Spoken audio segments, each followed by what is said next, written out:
Hello everyone. Last class में हम data types को पढ़ रहे थे।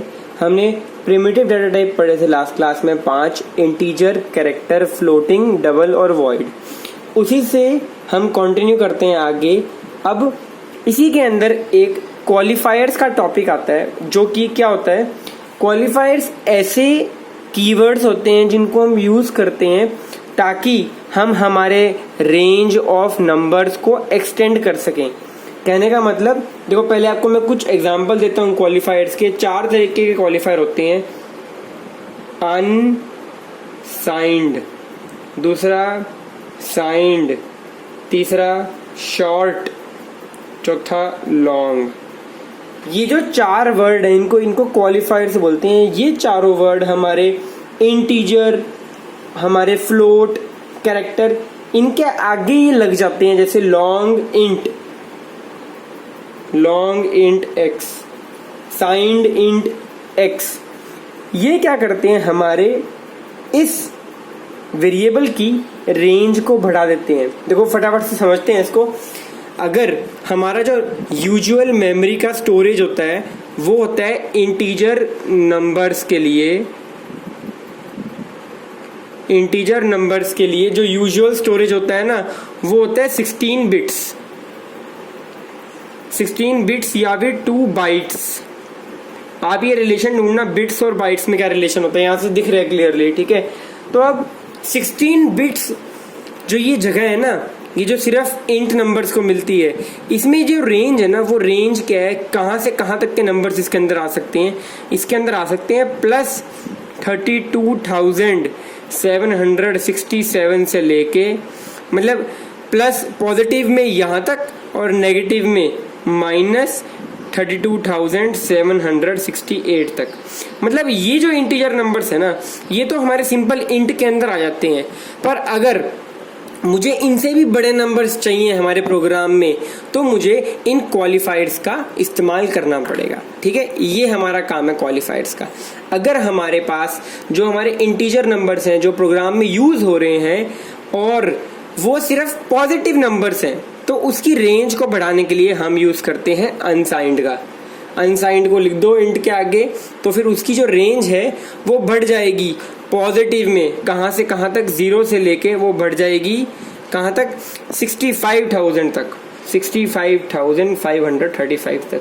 देखो पहले यहाँ 32,000 तक था, अभी रेंज देखो 65,000 तक हो गया है अनसाइंड की वजह से, ठीक है। अब सेम काम अगर आपको नेगेटिव में भी चाहिए तो हमारा साइंड काम करेगा, वो यही चीज को नेगेटिव में भी ले जाएगा, ठीक है।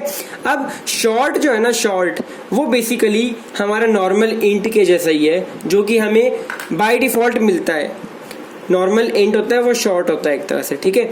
अब ये लॉन्ग इंट क्या है, ये लॉन्ग इंट हमारे सेम काम करता है जो साइंड काम करता है, बस फर्क क्या है, लॉन्ग इंट हमारे इस रेंज को 65,000 से भी और आगे तक ले जाता है, ठीक है। अगर आपको कोई सबसे बड़ा यूज नंबर करना है तो आप सिंपली क्या करो, लॉन्ग लगा दो इंट के आगे, ये यूज करो। उसमें फिर आप x की वैल्यू कुछ भी डाल सकते हो, कुछ भी डालो आप, ठीक है। तो ये काम होता है क्वालिफायर्स का। वो हमारा जो वेरिएबल है उसकी स्टोरेज स्पेस को बढ़ाता है, उसकी रेंज को मैनिपुलेट करता है, ठीक है। जो काम ये क्वालिफायर्स हमारे इंट के साथ करते हैं, वही काम, सेम टू सेम काम हमारे ये क्वालिफायर्स कैरेक्टर के साथ भी करते हैं। सेम काम वही हमारे ये फ्लोट के साथ भी करते हैं। क्या करते हैं, बेसिकली ये रेंज को बढ़ा देते हैं, ठीक है। सेम काम कैरेक्टर के साथ होता है, सेम काम फ्लोट के साथ होता है। अब यहाँ पे एक ध्यान देने वाली बात क्या है, जो हमारा इंटीजर वैल्यू होती है ना, इंटीजर वैल्यू के लिए ये चारों के चारों काम आते हैं, ठीक है।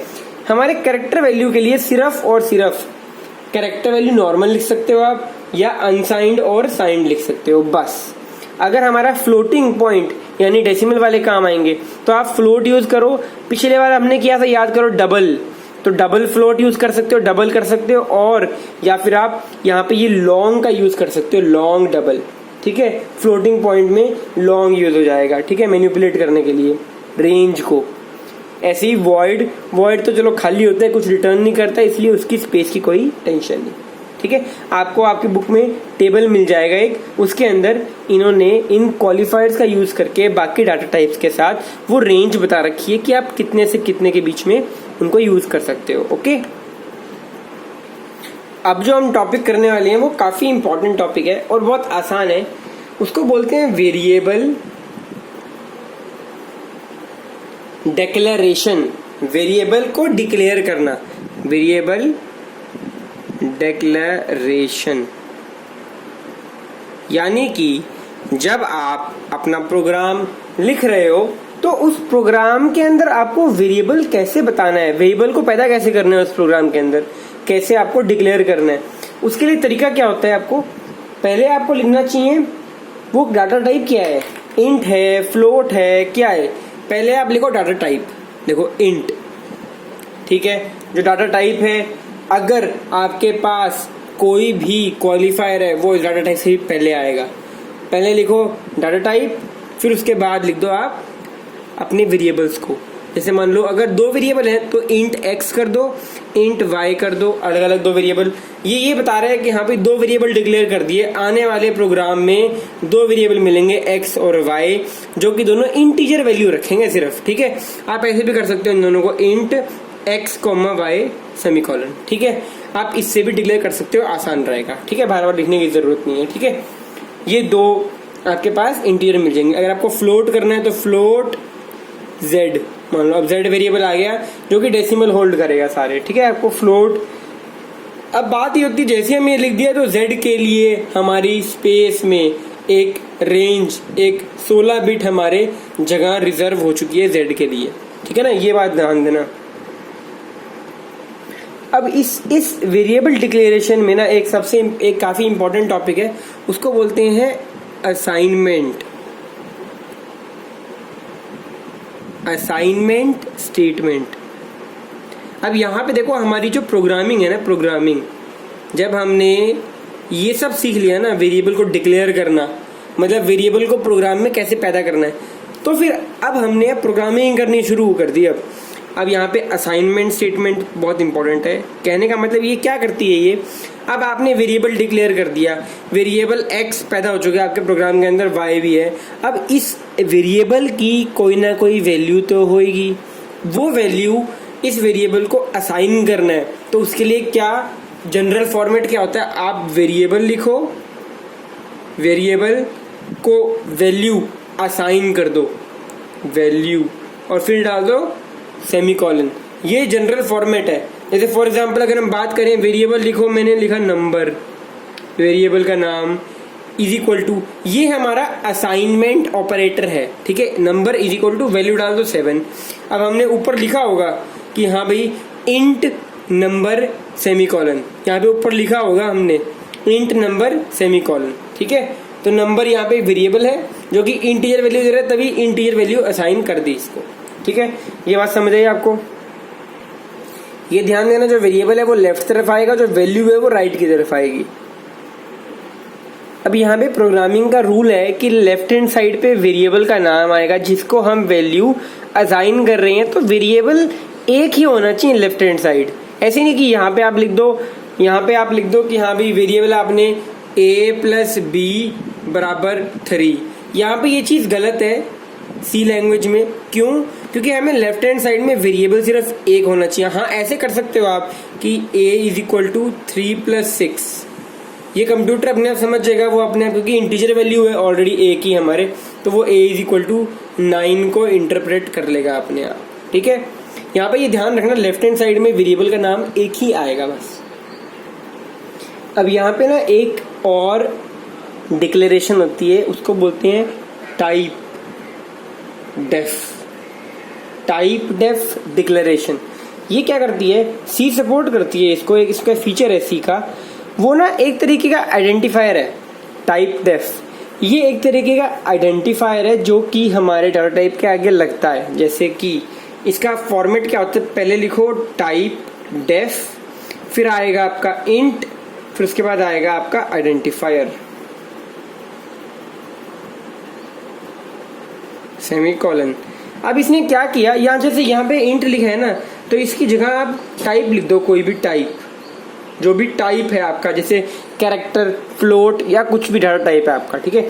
ये जो डिक्लेरेशन हमने की है ना, इससे क्या होता है, अब टाइप डेफ हमें ये बता देगा कि हाँ भाई टाइप डेफ इंट वाला है। ये कहने का मतलब हमने यहाँ लिख दिया टाइप डेफ इंट आइडेंटिफायर। जैसे अब आइडेंटिफायर का मतलब क्या है यहाँ पे, जैसे अगर मैं लिख दूं टाइप डेफ इंट आइडेंटिफायर,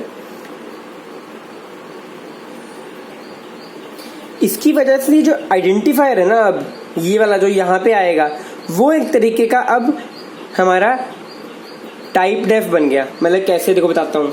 जैसे अगर मैंने लिखा टाइप डेफ इंट मतलब टाइप, इसके बाद मैंने लिख दिया मंथ्स MONTHS।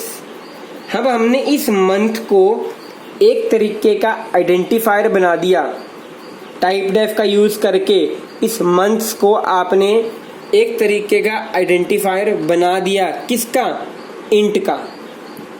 आगे अगर मुझे इसको यूज करना है प्रोग्राम में तो मैं आगे सीधे ऐसे लिख सकता हूँ, हाँ भाई months M1 M2 semicolon.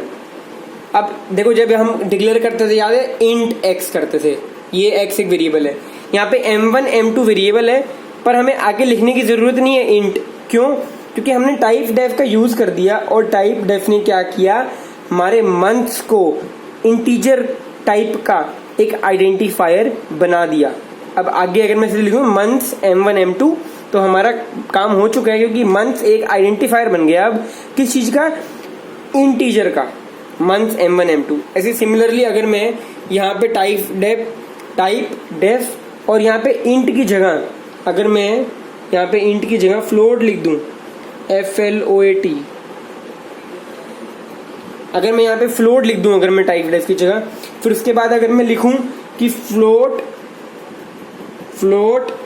M2 M3, तो उसके बाद जो ये M2 M3 है, अब वो जो मंथ है ना, जो यहाँ पे, सॉरी यहाँ फ्लोट नहीं आएगा, यहाँ पे मंथ्स आएगा, मंथ्स M2 M3। तो M2 M3 वेरिएबल है, वो फ्लोट के वेरिएबल बन गए अब। क्यों? क्योंकि ऊपर लिखा हुआ है टाइप डेफ फ्लोट मंथ्स। तो मंथ को आइडेंटिफायर बना दिया फ्लोट डाटा टाइप का, ठीक है। तो यहाँ पे हम खत्म करते हैं आज की क्लास। इसको अब ध्यान, इस चीज़ को, ये भी इंपॉर्टेंट है, इसको अच्छे से समझना है इसको, है ना। तो अब हम नेक्स्ट क्लास में आगे देखेंगे, आगे कंटिन्यू करेंगे। ओके।